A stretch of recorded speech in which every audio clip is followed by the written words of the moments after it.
ഇനി ഒരു നാടിനെ മുഴുവൻ ഭീതിയിലാഴ്ത്തിയ കുറുവ കവർച്ചാ സംഘം ഇന്നലെ കുണ്ടന്നൂരിൽ പിടിയിലായി. ആ പിടിയിലായ കുറുവ സംഘം തന്നെയാണ് എന്ന് ഉറപ്പിക്കുകയാണ് പോലീസ്.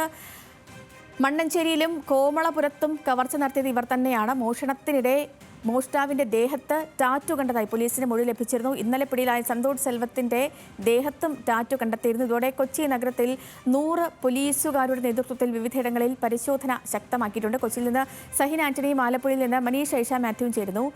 ആദ്യം മനീഷിലേക്ക് പോവുകയാണ്. മനീഷ്, പ്രതികളെ അവിടെ എത്തിച്ചു, ആലപ്പുഴയിൽ എത്തിച്ചു. ചോദ്യം ചെയ്യൽ ഏത് രീതിയിൽ പുരോഗമിക്കുന്നു? എപ്പോഴാകും കോടതിയിൽ ഹാജരാക്കുക?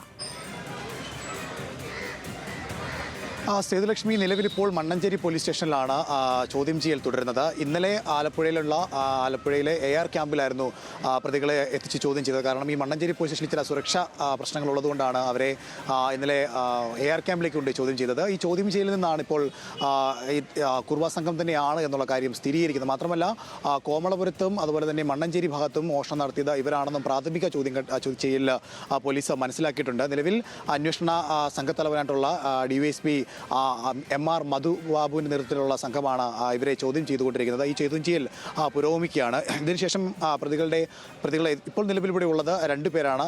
ഒന്ന് സന്തോഷും അതുപോലെ തന്നെ മണികണ്ഠനും.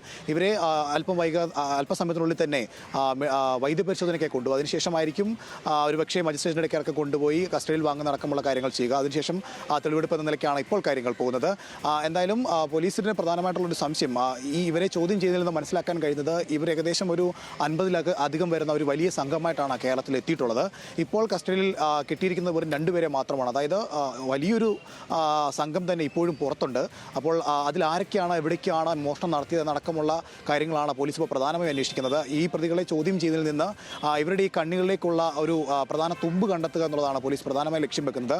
നിലവിലിപ്പോൾ കോമളപുരത്ത് മുതൽ തന്നെ ഈ മണ്ണഞ്ചേരിയിലും മോഷണം നടത്തിയത് ഇവരാണെന്ന കാര്യത്തിൽ പോലീസ് ഒരു ഏകദേശ സ്ഥിരീകരണം നടത്തുമ്പോൾ ആലപ്പുഴ തന്നെ കൊച്ചിയിൽ നിന്ന് സഹിൻ ആന്റണി കൂടി തുടരുന്നുണ്ട്. നമുക്കിപ്പം സഹിൻ, ഇന്നലെ രാത്രി നമ്മൾ ഇവർ താമസിച്ചിരുന്ന സ്ഥലങ്ങളൊക്കെ ഇന്നലെ രാത്രി തന്നെ കണ്ടിരുന്നു. ഇന്ന് രാവിലെ കുറച്ച് മുൻപ് തന്നെ വളരെ വിശദമായി ആ സ്ഥലത്തൊക്കെ പോയി അവിടുത്തെ കാഴ്ചകൾ സഹിൻ പ്രേക്ഷകരിലേക്ക് എത്തിച്ചതാണ്.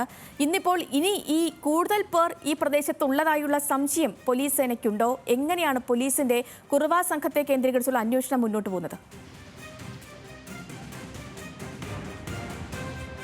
സേതു, ആ സംശയം പോലീസിനുണ്ട്. എറണാകുളത്ത് ഇന്നലെ കൊച്ചി DCP പറഞ്ഞിരുന്നത് കൊച്ചിയിൽ ഭയക്കേണ്ടതില്ല എന്നുള്ളൊരു സാഹചര്യമാണുള്ളത്. മാത്രമല്ല ബസ് സ്റ്റാൻഡുകളിലും ഒപ്പം തന്നെ മറ്റ് ഒറ്റപ്പെട്ട സ്ഥലങ്ങളിലുമെല്ലാം പരിശോധന ശക്തമാക്കിയെന്ന് DCP പറഞ്ഞിരുന്നു.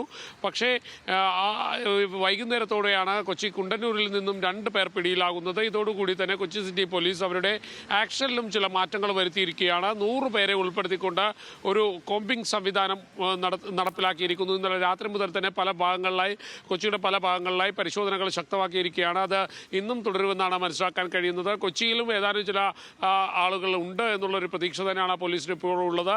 അവരെ കൃത്യമായി കണ്ടെത്തി അവരെ പിടികൂടുക എന്നുള്ള ഒരു ലക്ഷ്യത്തിലേക്ക് പോലീസ് നീങ്ങിക്കഴിഞ്ഞിരിക്കുന്നു. നേരത്തെ സൂചിപ്പിച്ചതുപോലെ തന്നെ 100 പേരുടെ സംഘം, പോലീസ് സംഘം,